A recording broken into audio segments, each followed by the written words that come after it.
شروع اللہ کے نام کے ساتھ جو بے حد مہربان نہایت رحم والا ہے۔ میرے محترم دوستوں، بزرگوں، عزیز ساتھیوں، گزشتہ ہفتے میں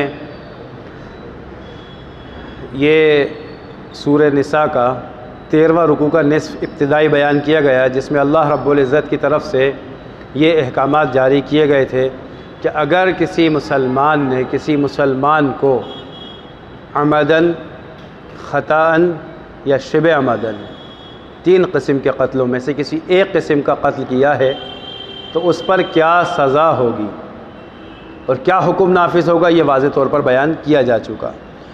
اب یہاں آگے جو آیت آ رہی ہیں اس کا اصل عنوان ایمان والوں سے ہے۔ جب اس کے شان نزول میں مفسرین نے لکھا ہے 2 واقعات، ایک علامہ ابن کثیر رحمۃ اللہ علیہ نے نقل کیا جو ترمذی اور بخاری شریف سے لیا گیا، جس میں ایک جماعت آپ صلی اللہ علیہ وسلم نے روانہ فرمائی، جس میں مقداد ابن اسود رضی اللہ تعالیٰ عنہ شریک تھے۔ جب وہ جماعت وہاں پر پہنچی تو سارے لوگ وہاں کے جتنے کفار تھے، غیر تھے، وہ بھاگ گئے۔ ایک شخص وہاں ٹھہرا رہا، اس کے پاس بہت سارا مال تھا، بکریاں بھی تھیں، وہ نہیں بھاگا وہاں سے۔ اس نے ان سب کے سامنے، حضرت مقداد کے سامنے بھی کلمہ شہادت پڑھ دیا، اشہد ان لا الہ الا اللہ۔ اب یہاں پر علماء کے اقوال ملتے ہیں جو حدیث کی وضاحت کی بنیاد پر ہیں۔ اگر کوئی شخص ایسی جگہ پر جہاں کوئی مسلمان اسلام والا، کلمے والا نہ ہو، حکم ہے کہ وہاں پر جا کر ایک محنت، ایک نظام ہے، کسی درجے پہ کبھی ہوا ہو، اب اگر کسی طریقے سے مسلمان وہاں پر جا کر حملہ آور ہو جائیں، جو ایک پورا شرعی نظام کا سسٹم ہے وضاحتی سے، تو وہاں کیا حکم لگے گا اگر کوئی آپ کے سامنے اسلام پیش کر دے؟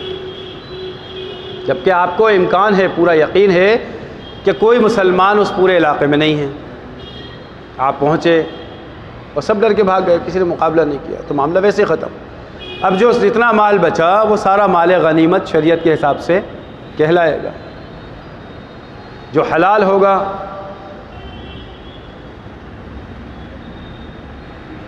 اب اس شخص کا کلمہ پڑھنا اور حضرت مقداد رضی اللہ تعالیٰ عنہ کا یہ بات سمجھنا کہ اس نے صرف ڈر کی وجہ سے کلمہ پڑھا ہے۔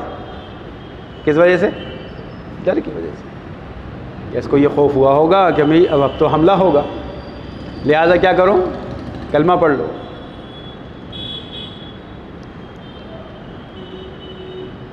لہذا انہوں نے کلمہ پڑھا، لیکن حضرت مقداد رضی اللہ تعالیٰ عنہ نے اس کا اعتبار نہیں کیا۔ کیوں؟ علماء نے اس پر ایک بات لکھی ہے وضاحت کے ساتھ، یہ بہت سمجھنے کا باریک مسئلہ ہے، حساس۔ ہمارے سامنے حکم آ گیا تو پتہ چل گیا، اور اگر حکم نہیں ہوتا تو پتہ کیسے چلتا؟ ہم بھی اس کو شبہ ہی سمجھتے، شک کی بنیاد، کہ بھائی ہو سکتا ہے اپنے مال کو بچانے کے لیے اور اپنی جائیداد کی حفاظت کی یا اپنی جان کی حفاظت کے لیے اس بندے نے جھوٹا کلمہ پڑھ دیا۔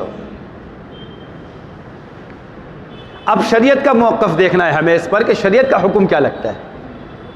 اصل حکم ہے اور ہم تو پابند ہیں، جو حکم لگ جائے شریعت کا۔ جب حضرت مقداد رضی اللہ تعالیٰ عنہ نے ان کو قتل کر دیا تو ایک صحابی آگے بڑھے اور آ کر کہا، آپ نے یہ کام اچھا نہیں کیا، بہت برا کام کیا ہے۔ ایک شخص آگے بڑھ کے کلمہ پڑھ رہا ہے، آپ نے قتل کیوں کر دیا؟ حضرت مقداد رضی اللہ تعالیٰ نے کہا، میں نے کوئی جان بوجھ کر نہیں کیا، ہو سکتا ہے اس شخص نے اپنے جان مال کو بچانے کے لیے جھوٹا کلمہ پیش کر دیا ہو، کیونکہ اس علاقے میں کوئی مسلمان تھا ہی نہیں، تو ان کا اجتہاد اپنی جگہ پر درست، اور ابھی تک کوئی حکم نہیں ہے تو پھر فیصلہ بھی کیسے کرتے؟ کیونکہ حکم تو آپ صلی اللہ علیہ وسلم کی طرف سے حکم آتا، یا شریعت کا حکم اللہ کی طرف سے آتا بذریعہ وحی، جو ابھی تک آیا نہیں تھا۔ یہ ہونا تھا اور قیامت تک کے آنے والے مسلمانوں کو یہ بتایا جانا تھا، تاکہ تم آگے چل کے کیا فیصلہ کرو گے. کبھی جانا ہو، کوئی مسئلہ ہو اور اللہ فتوحات بخش دیں تو وہاں کیا کرو گے؟ کہ اس طریقے سے فیصلہ کرو. لہذا حضرت مقداد رضی اللہ تعالیٰ عنہ نے جب ان کو قتل کر دیا اور وہ صحابی نے کہا کہ اگر اللہ نے مجھے زندگی دی اور مدینے تک واپس گیا تو اللہ کے رسول سے اس کا ذکر کروں گا کہ آپ نے یہ کیا تھا. ٹھیک ہے. وہ لہذا اللہ کے رسول کی خدمت میں پہنچے. جب آپ صلی اللہ علیہ وسلم کو یہ بات پتہ چلی تو آپ نے حضرت مقداد کو بلایا اور بہت سخت تنبیہ فرمائی، بہت غصے کے ساتھ، اور فرمایا کہ قیامت کے دن تمہارا کیا جواب ہوگا جب اس شخص کا کلمہ لا الہ الا اللہ تمہارے مقابلے میں آئے گا. تمہیں کس نے اختیار دیا کہ تم کسی کلمے کے پڑھنے والے کے کلمے کا اعتبار نہ کرو بلکہ شک کرو؟ اس پر سے کئی مسائل اور فقہ نے نکالے ہیں، کئی مسئلے نکلے اس پر کہ کبھی جتنے لوگ ہمارا قبلہ مانتے ہیں ہم ان سب کو مسلمان مانیں گے، کافر نہیں کہیں گے. جتنے لوگ کلمہ پڑھتے ہیں ہم ان کو مسلمان کہیں گے، چاہے ان کے دل میں کچھ بھی ہو، فیصلہ اللہ کریں گے. ہمیں کیسے معلوم نفاق ہے؟ چند علامتیں بتا دی نفاق کی، بس امانت رکھی جائے تو خیانت کرے، وعدہ کرے تو توڑ دے، وعدہ خلافی کرے، جب جھگڑا ہو جائے اور آپس میں لڑائی ہو جائے تو کیا کرے کہ فوراً گالی گلوچ اختیار کر لے.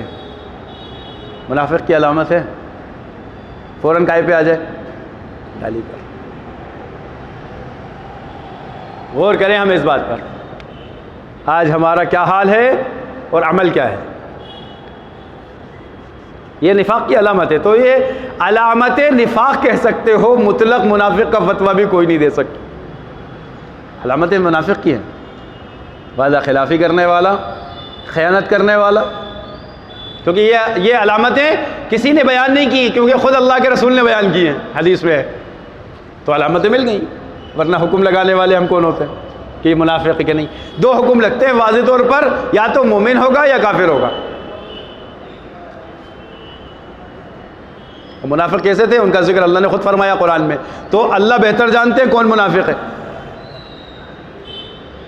تو حضرت عمر نے اسی پر فرمایا تھا کہ جناب رسول اللہ سے کہ آپ مجھے بتا دیں کون منافق ہیں، قصے تمام کریں. کیا کریں؟ قصہ تمام.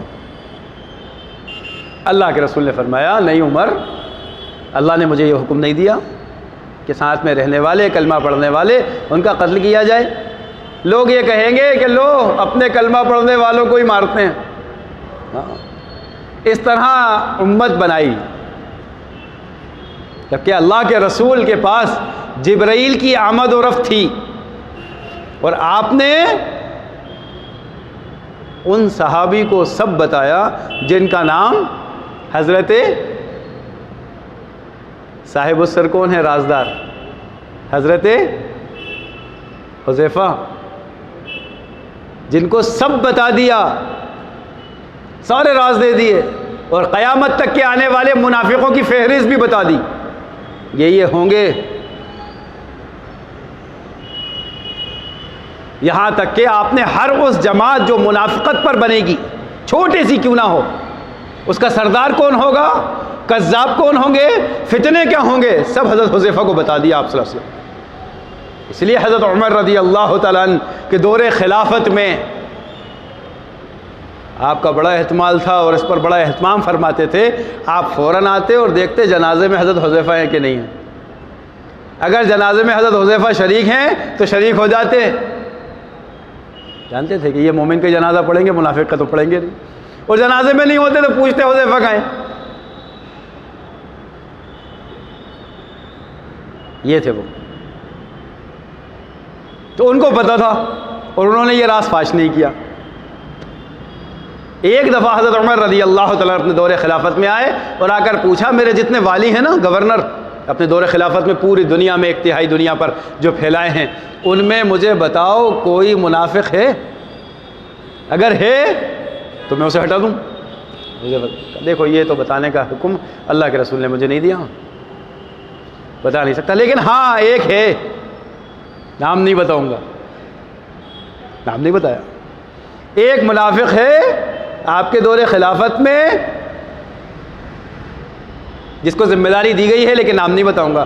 حضرت عمر نے کہا ٹھیک ہے مت بتاؤ، اتقوا فراست المومن فإنہ ينظر بنور اللہ، مومن کی فراست سے ڈرو، وہ اللہ کے نور سے سب دیکھ لیتا ہے۔ حضرت عمر نے فیصلہ اپنی فراست سے کر دیا، جب آپ پہنچے آپ نے تحقیق کری کون کیسا ہے کون کیسا ہے، سمجھ گئے فلاں ہے، بنا نام جانے تحقیق کر کے ہٹا دیا جگہ سے۔ اب آگے پوچھا حذیفہ سے بتاؤ، کہا جی تھا تو لیکن اب نہیں ہے، کہا الحمدللہ۔